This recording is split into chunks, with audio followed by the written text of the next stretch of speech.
IADES, podcasts de historia de la enfermería. Colección de textos históricos de la enfermería española. Bajo la dirección de Antonio Claret y Manuel Jesús García Martínez. Folio 24, recto. La vida del hermano Bernardino de Obregón, siervo de los pobres, padre y fundador de los Hermanos Enfermeros del Hospital General de Madrid, y su congregación. Capítulo primero. De su vocación al servicio de los pobres.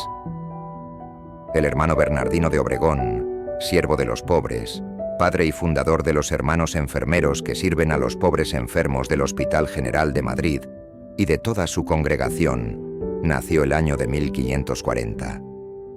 De padres nobles, su casa está en las montañas de Burgos. Criáronle con cuidado en virtud y santidad. Siendo de 10 y 8 o 20 años, trató de cosas de la guerra y se halló en lo de San Quintín con nombre de animoso y valeroso soldado. Aunque mozo, después de haber gastado algunos años en la guerra vino a la corte, a donde el duque de Sesa, don Gonzalo, le hizo su caballerizo mayor. Tenía a esta sazón poco más de 28 años. Era de muy buena estatura, de buen rostro, antes robusto que delicado, muy afable y gustosa conversación, muy galán y curioso en traer bien su persona. Era muy querido del duque y de otros muchos príncipes y señores por su buen trato, condición, conversación y ser amigo de dar a todos gusto. En medio de estas galas, favores y privanzas íbale nuestro Señor disponiendo para lo que después se había de servir d'él. Ocupábase en algunas obras virtuosas y entre otras íbase los más días que podía a dar la comida y cena y hacer las camas a los pobres enfermos del hospital de la corte.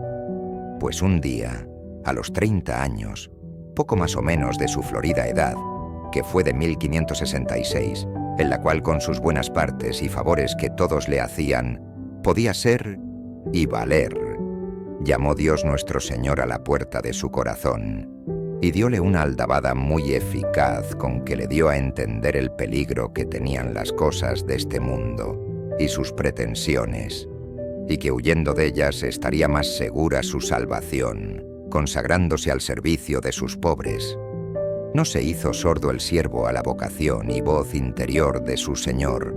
Antes, sin mucha dilación, se fue al dicho hospital y se desnudó sus galas y, poniéndolas al mundo y sus privanzas en un rincón, vistióse un vil vestido y primero a Jesucristo, al cual se consagró para servirle toda su vida en sus pobres hasta la muerte, como en efecto lo hizo, no acordándose de carne ni sangre, sino de solo el que le había llamado.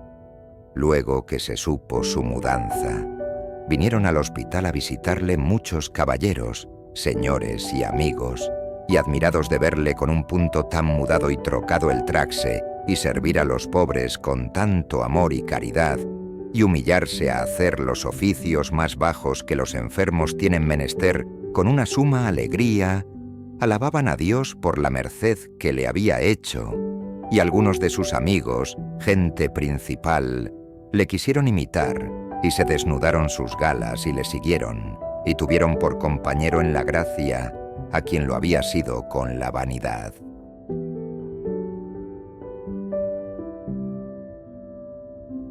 Folio 24 vuelto.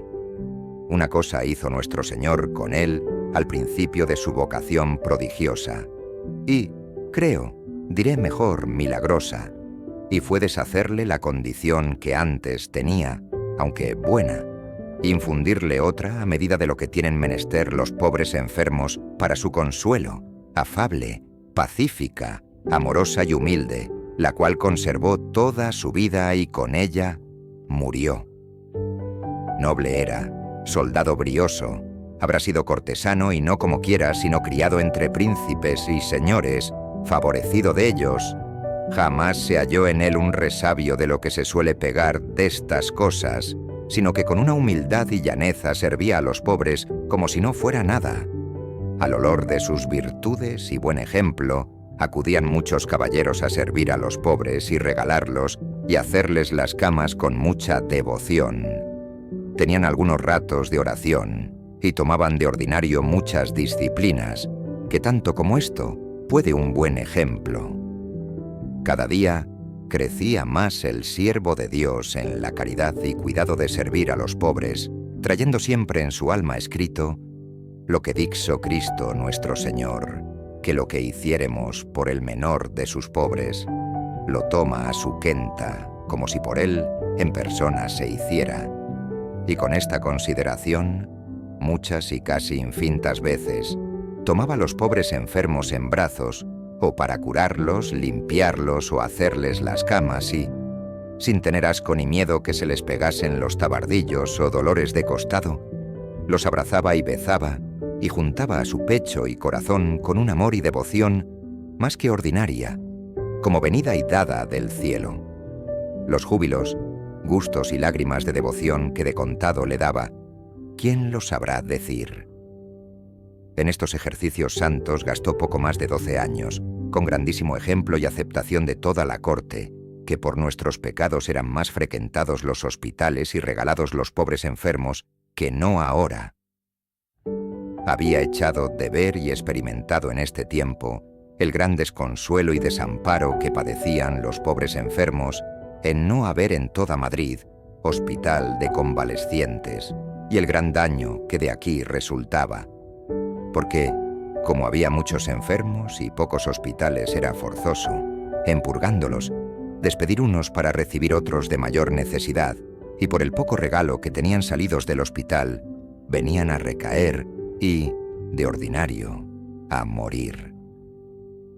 Pues para remediar este tan gran daño, púsosela en la mente que sería gran servicio de nuestro Señor hacer un hospital de convalescientes, y como lo imaginó, lo puso por obra y salió con ello.